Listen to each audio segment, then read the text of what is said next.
Chapter 6, Shadows Unmasked. The phone shivers against your ear and you realize that your hands are shaking. George, what the hell happened? As far as I can tell, I tripped some kind of alarm when I got into the main residence. It sent the guards running. Are there cameras? No, thankfully this wing looks to be pretty private. Alright, good. These guards are probably too drunk to tell their asses from their elbows. Hang tight, George. We'll have you out of there. George whimpers in response, and you try to breathe through the dread that fills you. If he gets caught, it's could mean a lot more than minor trouble. What's going on? You filling him in as quietly as you can, and to his credit, it doesn't take him long to grasp the situation. And within a minute, the two of you are making for George's location. Follow this route. We should come out in one of the residential rooms. From there, we should move as quickly as possible, try to stay out of sight. If somebody catches us before we get to you, this whole thing is blown, and we're all in the fire. My route here was pretty sneaky. I think I remember it well enough to guide you through it. It may slow us down, but I suppose it's better safe than sorry in these situations, and I've been in plenty of them. Alright, we're in the hall that ends in an archway. Looks like there's a gallery beyond that. Perfect. If you're facing that archway, walk through it, turn right, and in the room at the end of the hall. You and Dre stalk forward carefully, your footsteps light and soundless on the runner. You're nearing the door when you hear two gruff, angry voices approaching from the gallery. It seems the guards are closing in. Hey, the hell are you doing in there? You hear scuffling, a small yell, and the line goes dead.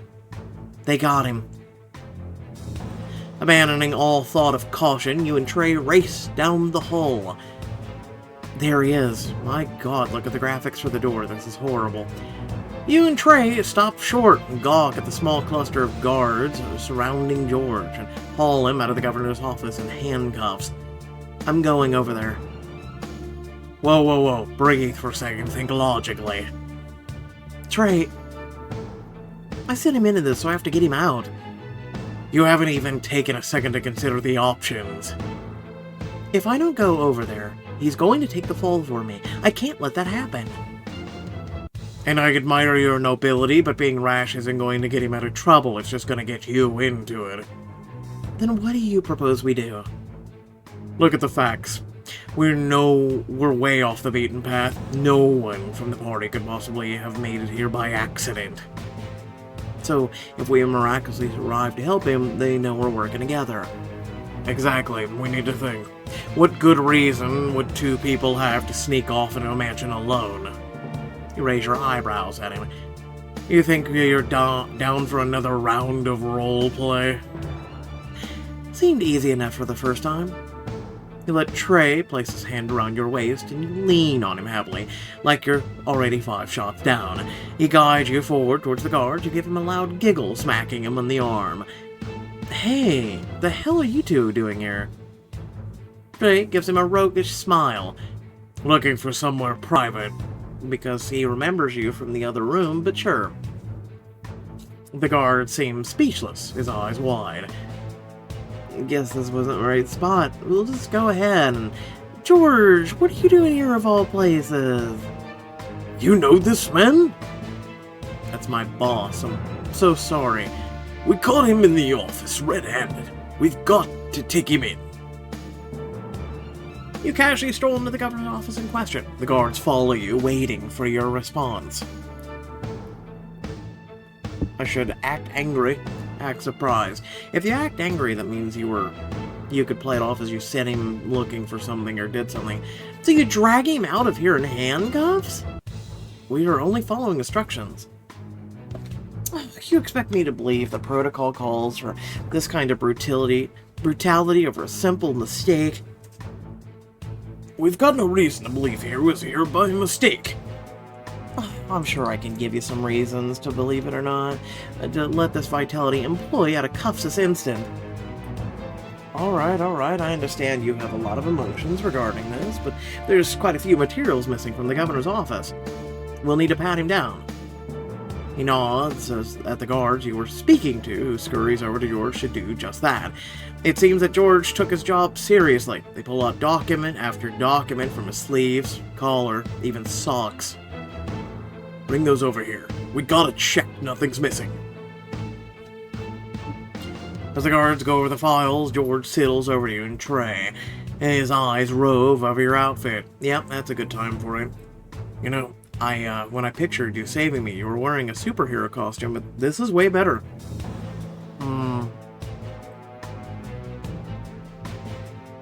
I'm glad you're okay. I'm sorry we didn't get her sooner. George leans in close, lowering his voice to a whisper. Just so you know, there's one thing they didn't find. He pulls his belt forward to reveal a tightly rolled file safely tucked away in his boxers. For a moment you blink, trying to focus on the file. It has Dante's name on it, as well as some fancy private school emblem. How are you not still handcuffed? When I opened it, I saw some kind of police report, but I had to hide it quick or I'd get caught. You certainly picked one hell of a hiding place. I don't think the guards noticed it. Should I turn it in? Without a second thought, you open your mouth to reply. Really? No, don't say a word, George. You did one hell of a job getting the job done in circumstances like this. Now, you stay silent while I work some magic to get us out of this. George fans himself, smiling at you. My knight in shining armor. Let's make our escape before we start handing out titles. Seems like everything is in order, but we're still going to need to escort him out. What? He returned the files. Yeah, we still found... He was still found trying to steal classified materials from the governor's private office. None of that material made it 1 foot out the door. I don't see why there's any reason to take this matter further. Oh yeah? Well, in that case, you two can join him. Careful, Cameron. This is a tricky situation. You're going to need to play your cards wisely. You take a breath, look the guards in the eye, calculating how best to get them to release you all. It doesn't matter because it's a diamond choice. This has been a big misunderstanding. You speak in silky smooth tones, putting on your most manipulative smile. Surely there are other reasons he could have been here, just like we were. Alone? Well, I didn't exactly mean like we were, but perhaps he simply got lost while taking a break from the ball.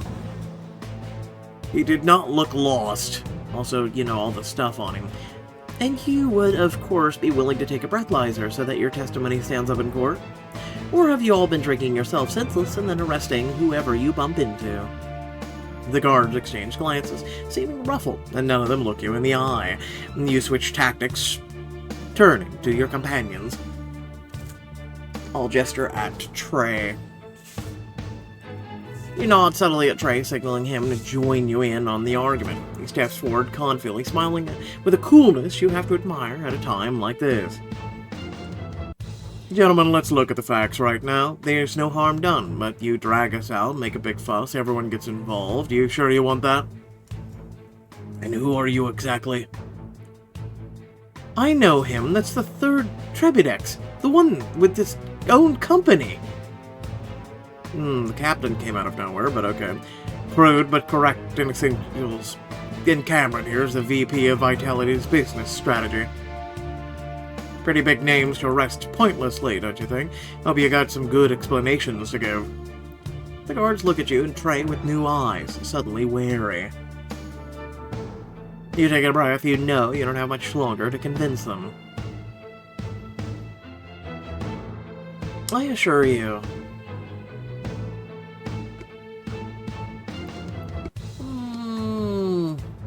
If you keep this quiet, I'll be very grateful. Money isn't an issue. Are you trying to bribe us? I've never known it need to be such a thorough explaining, but yes. What the hell do you think take us for? Spineless rats? You can't buy your way out of this one, Kincaid. I didn't mean to offend. Enough of this. There's a long, painful pause, the air so thick with tension you can taste it. I think it's time you three left. Agreed. With an escort. What? Ha.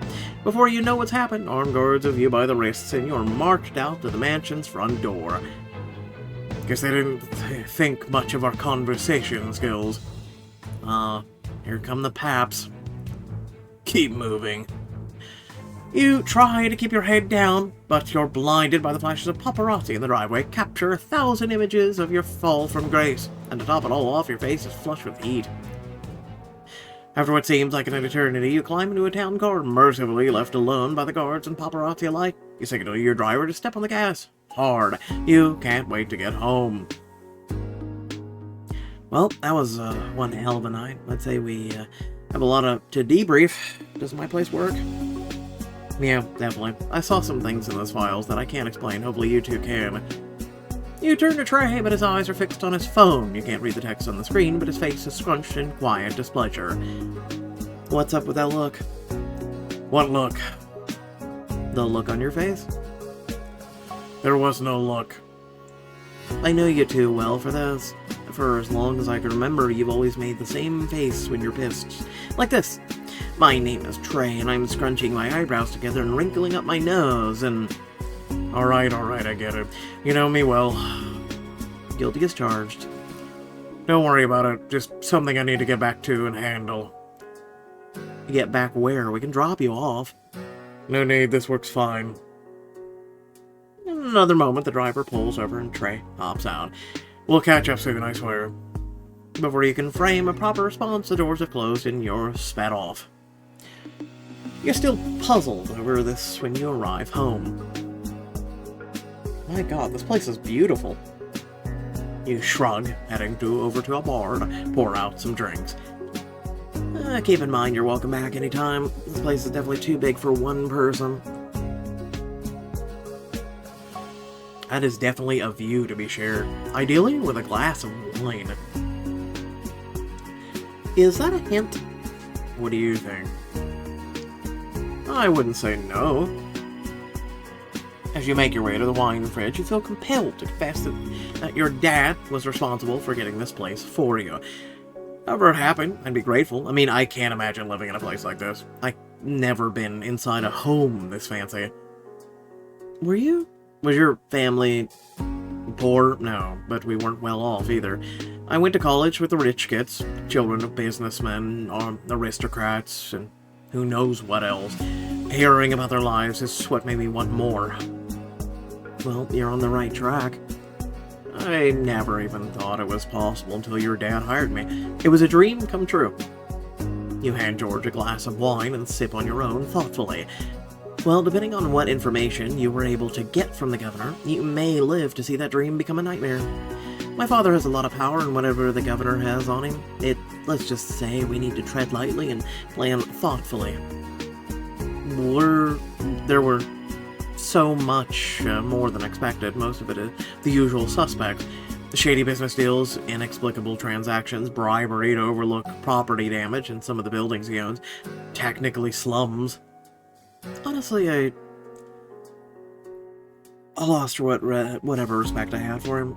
What's the point of building an entire empire if you're going to do it like this? So you're saying you'd rather be honest? I don't know. It definitely would have made vitality mean a little more to me. But mainly, if you're going to make shady deals, you can't be sloppy about it. Anyone could have these records. Well, there was one piece of information much stranger than the rest, which was why I hit it like that. Stranger how? It was the police report from your mother's accident. What? Why was that in there? I don't know. There wasn't anything immediately obvious about why the governor might have had it, but it was with the rest of the slush pile, so it must be important. George pulls the file from its deft hiding place, cheeks slightly pink. I know this is that insignia, the Lily of the Valley. It's from Dante's fancy prep school. I never would have recognized that. Well done, George. Maybe you should hide things there more often. I can think of a few recommendations. At this, he sputters a cough and curves his lips into a shy but proud smile. Well, you know how committed I am to the job. I'd expect nothing less. He snuck this out in his crotch. Anyway.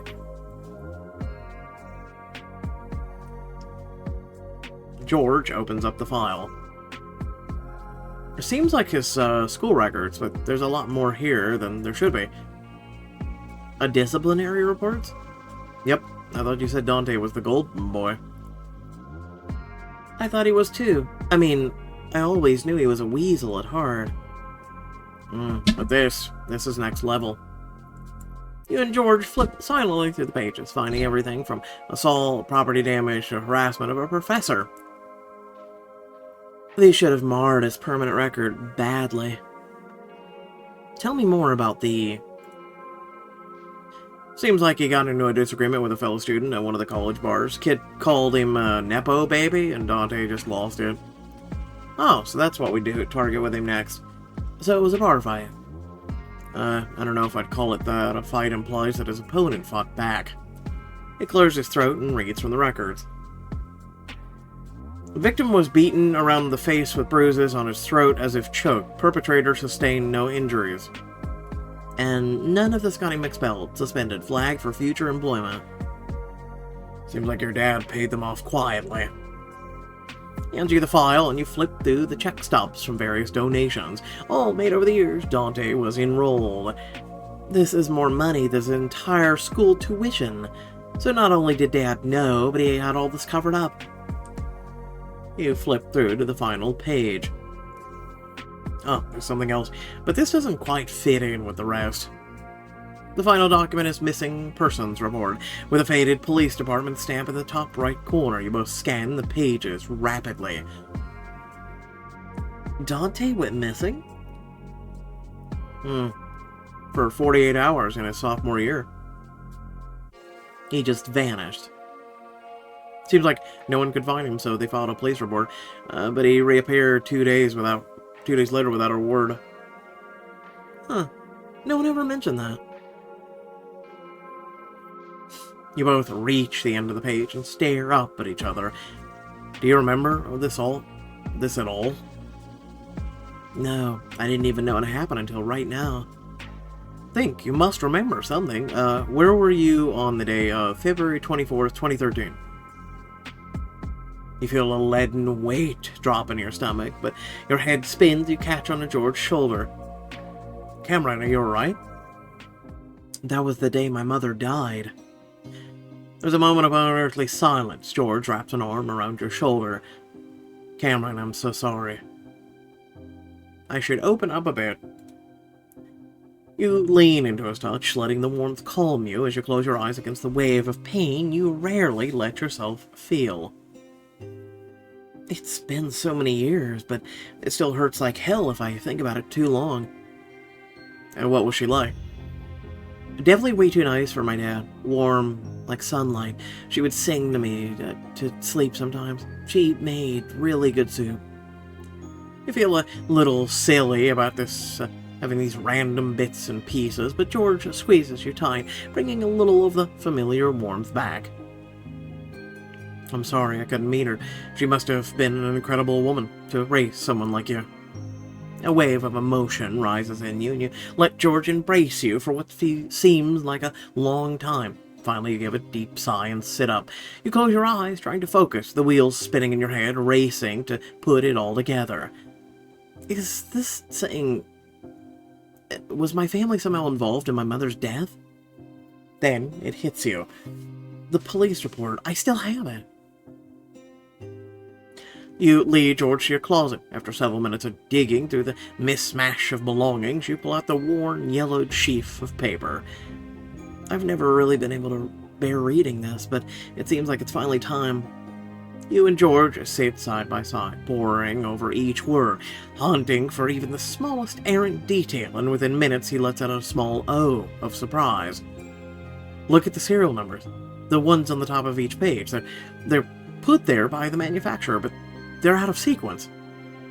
You flip through the pages. George is right. The first few pages all seem to be in order, but the last one is entirely different. So the last page must have been replaced later. It isn't the original report. How can we get our hands on the original? Not waiting for an answer, you slip out your phone, but scouring the internet turns up nothing but dead ends. How's it possible they've erased all digital trace of it? Maybe this is just a matter of calling the right people. You swipe to your saved number, start ringing up the governor's contacts with brisk efficiency, one by one. Hey, great, great to talk. Listen, I need some information. Could you help me with something? Great, appreciate it. So, if I need to find an original police report? Sorry, what? I'm breaking up. The line goes dead. Undeterred, you try again, but when each of the 7 people you call turns down cold, frustrations has you clenching your jaw tight enough to crack. So the governor must have figured out you took the police report. What if there's a massive cover-up at play?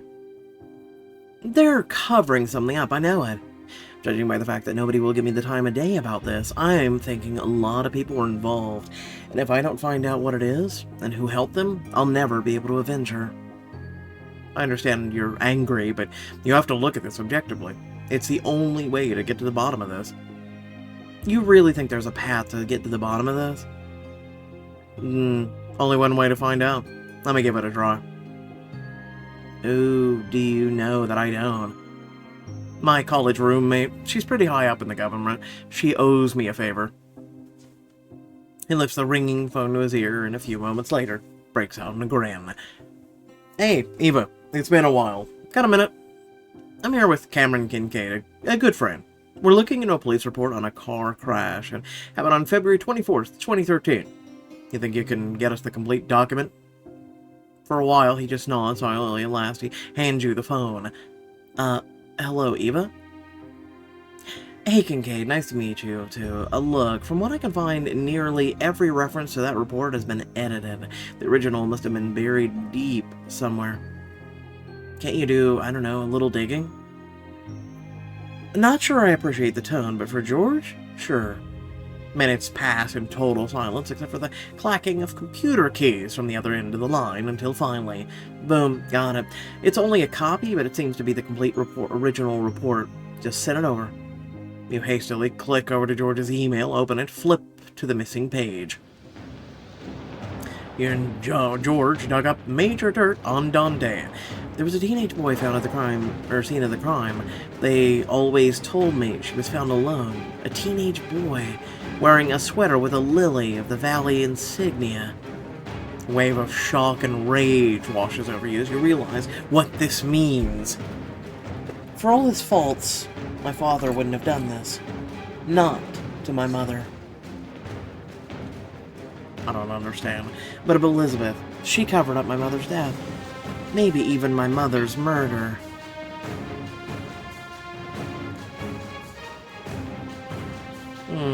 Okay, this is one time I will click her thing. Oh, that's just it. Okay, I thought they might add something that we didn't know. So there really is no point to this whole thing. Got it. The last several weeks has passed by in a blur. Ever since uncovering the police report, you've walked around in a permanent lump in your throat, plotting your next move while simultaneously trying to stabilize the business. You trudge out of a staff meeting, exhausted. How many more meetings do I have today? 3 more post-lunch. That's how I feel about today.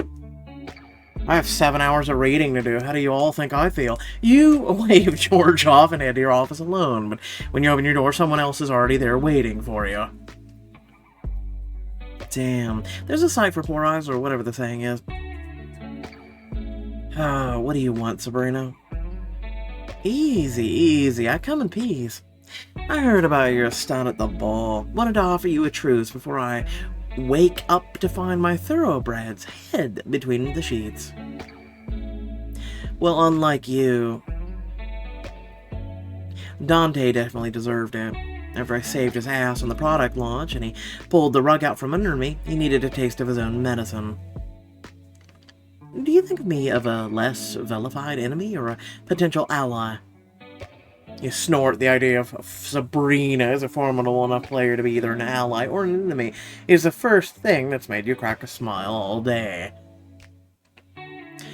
I'm not thinking of you at all, Sabrina. You just haven't screwed me over as acutely, that's all. Sabrina scowls at you, momentarily speechless. Besides, I'm surprised you even know that reference. When did you last watch The Godfather? Listen, I never have. I know this is shocking to a lot of you. That's fine, get over it. She rolls her eyes. Why does everyone in the family think I'm some kind of idiot? Because you're constantly posting on your phone, you listen mindlessly and without thought to your dad, yada yada yada. You want me to go down the list? It's hard not to, when all you think about is your social media beef, your upcoming concerts, and who happens to be the screwing you each week. Your sister circles your desk silently like a hawk, but as she pops herself into your chair and kicks her feet up on your desk. Hey, that's mahogany? Can a girl have multiple interests? Maybe like a Cartier and calculus? Personally, I've always preferred calculus. What's the point of being decked out in jewelry if you can't do basic math? These hard thoughts. You think calculus is basic math? Yes. Seriously, I went up to what was it, calculus 2 and some other shit. You stare back and are coolly looking unconcerned. Oh, you've always been a family nerd. Guess that's never changing. Patience exhausted, you knock her feet off your desk and back onto the floor.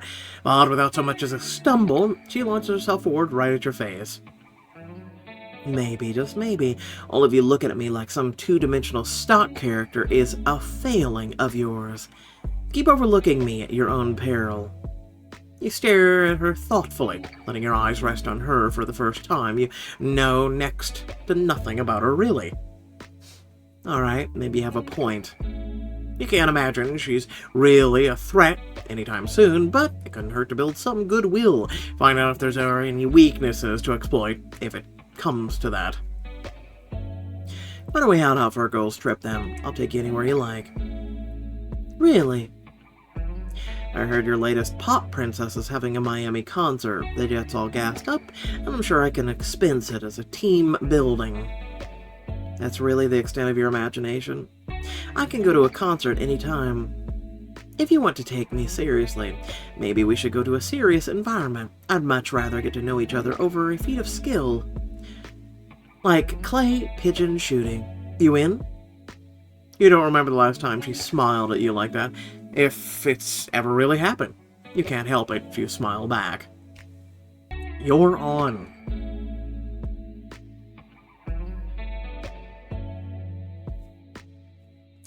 Hell yes, let's go. We can take your car.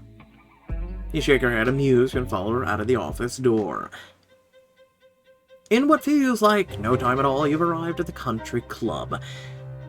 Smells like chlorine and expensive perfume, just like I remember. Also, did you realize you've been wearing the same outfit for several weeks according to this game's logic? You haven't taken a day off in too long. Well, some of us have responsibilities, you know? She rolls her eyes at you. You've lost count of how many times she's done that today. Welcome in. Can I get you anything? A drink? A soda? A side of fries? A sparkling water with lime, please. I'll take a gin and tonic. No alcohol for you, Cameron. Did you want me handling a gun while impaired? Why, Cameron, I'm so flattered. You have my safety in mind. Oh, it's not you. I just really don't want anything happening to these shoes. I tell you leather, you know? Right. The waiter returns with your drinks, and you sip as Sabrina leads you towards the shooting range. Outside, on the lawn, she hands you a rifle before loading her own. You know, I'm thinking there should be some stakes involved. The lies of the poor clay pigeons aren't enough for you? No, not really. We should make a deal. For every pigeon one of us hits, the other has to say something about themselves, something real. I'll take that action. But as soon as the first clay pigeon is sent into the air, Sabrina nails it with a perfect shot. She turns to you expectantly. Well, I've been stressed at work. Oh, boring. Listen, how about George? Is he stressing you out at work?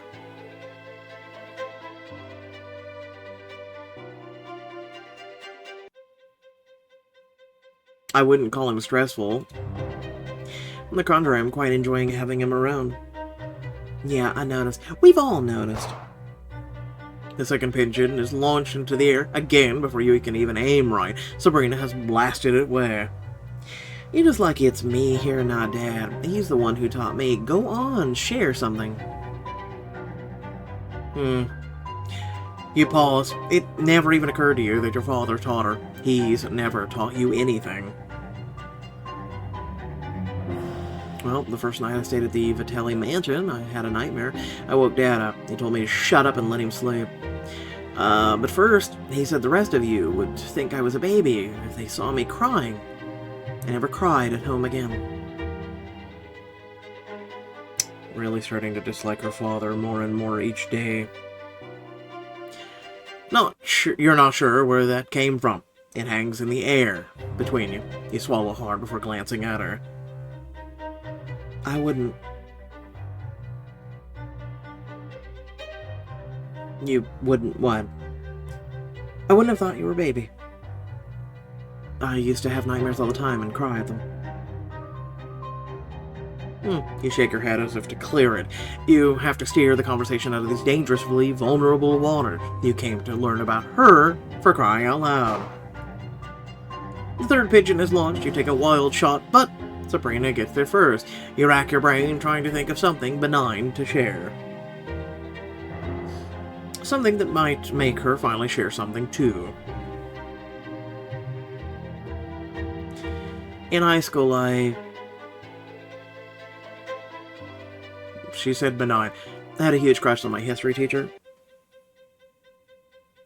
Oh God, I totally knew that. You did not. I was very subtle. You drew hearts all over your history textbook. Alright, fine. Do me. What about you? Taking any classes with hot professors lately? College isn't about the wildlife, you know? I got a lot more going on than that. I'm actually doing well in business and leadership program. Not that any of you would know, but I'm top of my class. You're so impressed, you're momentarily speechless. And that's not all. I've been combined with classes that work towards my master's degree. You're interested in getting a master's? Not only am I interested, I'm already halfway there. Nothing wrong with that. Damn, Sabrina.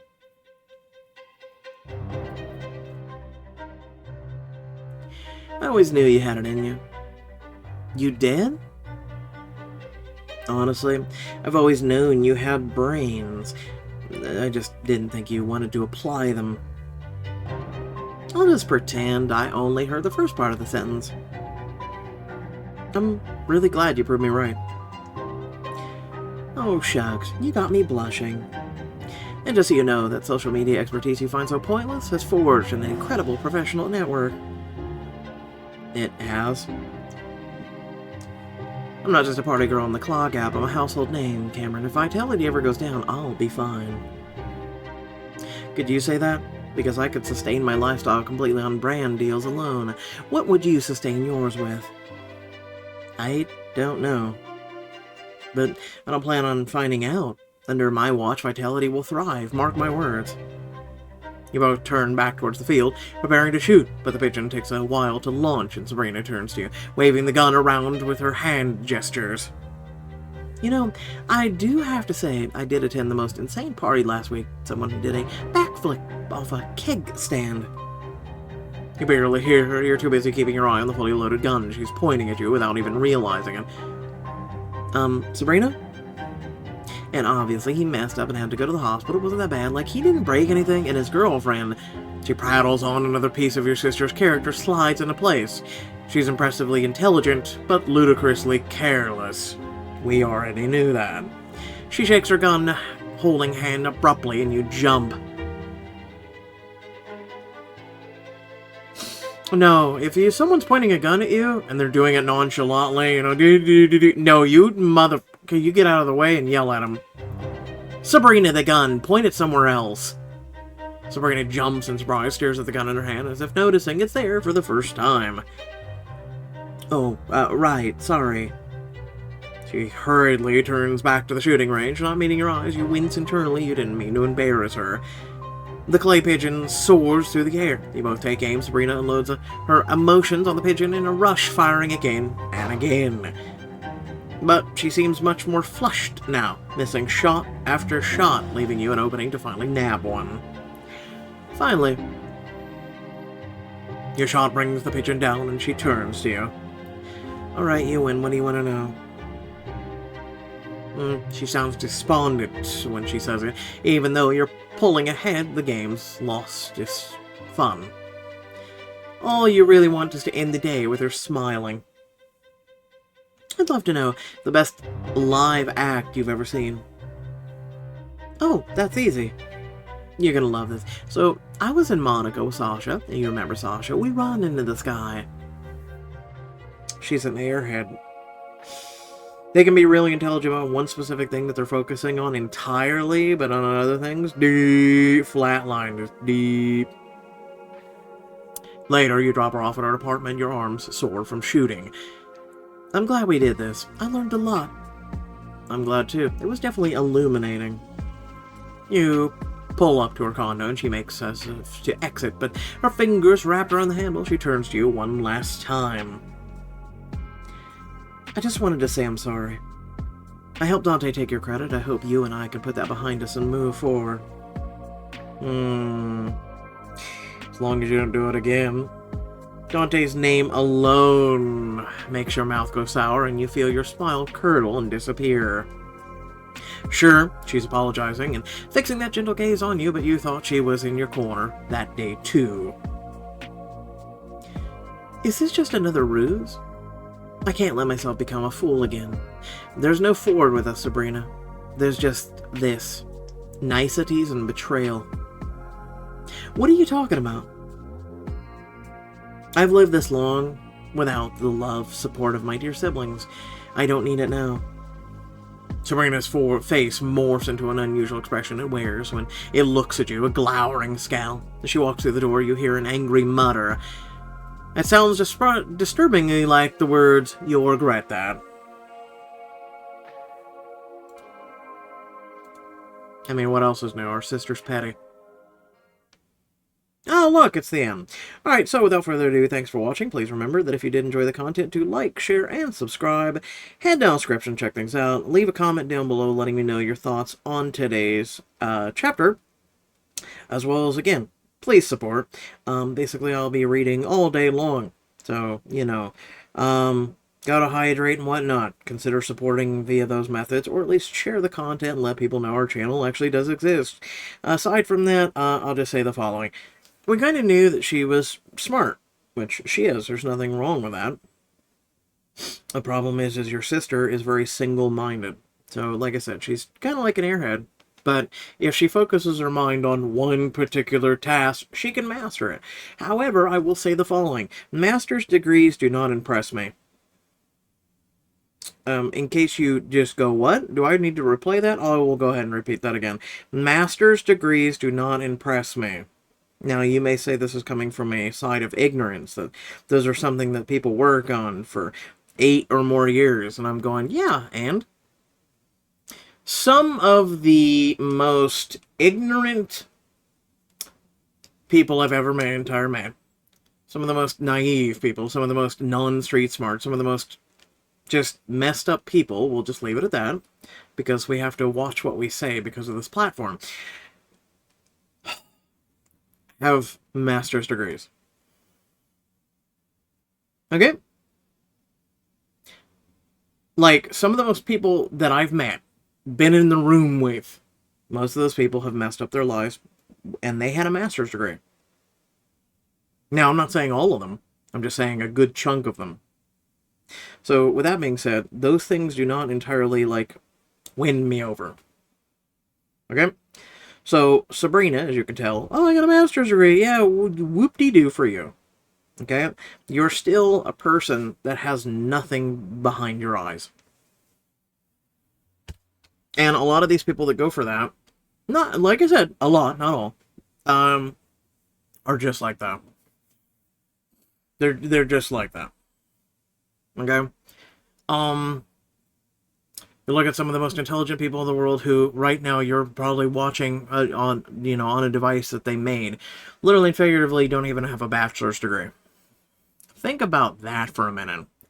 Some of the most technologically advanced things that you're using right now are made by people who don't have a bachelor's degree. Now, outside of America, and I'm just stating this as an American, there's a lot of intelligent people in this world that actually utilize their degrees. However, again, there are people who, of any variety of class, shape, education, whatnot, they can be good people. And I won't rant too long, but long story short is, again, most of the people who have master's degrees versus people who have bachelor's degrees, those are people who more or less did more screwed up shit, in my opinion, and ruined their lives more so than the people with bachelor's degrees.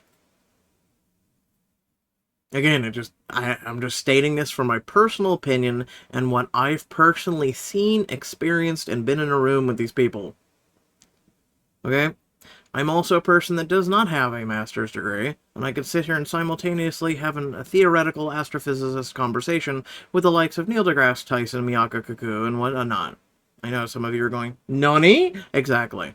There's a side of me you don't actually know. So just because I'm sitting here reading choices does not mean I am lesser than anybody else.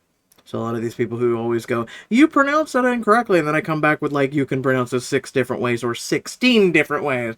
Typically, I'm just pronouncing it one of any variable ways. Anyway, thanks for watching. Catch you all later. Peace out.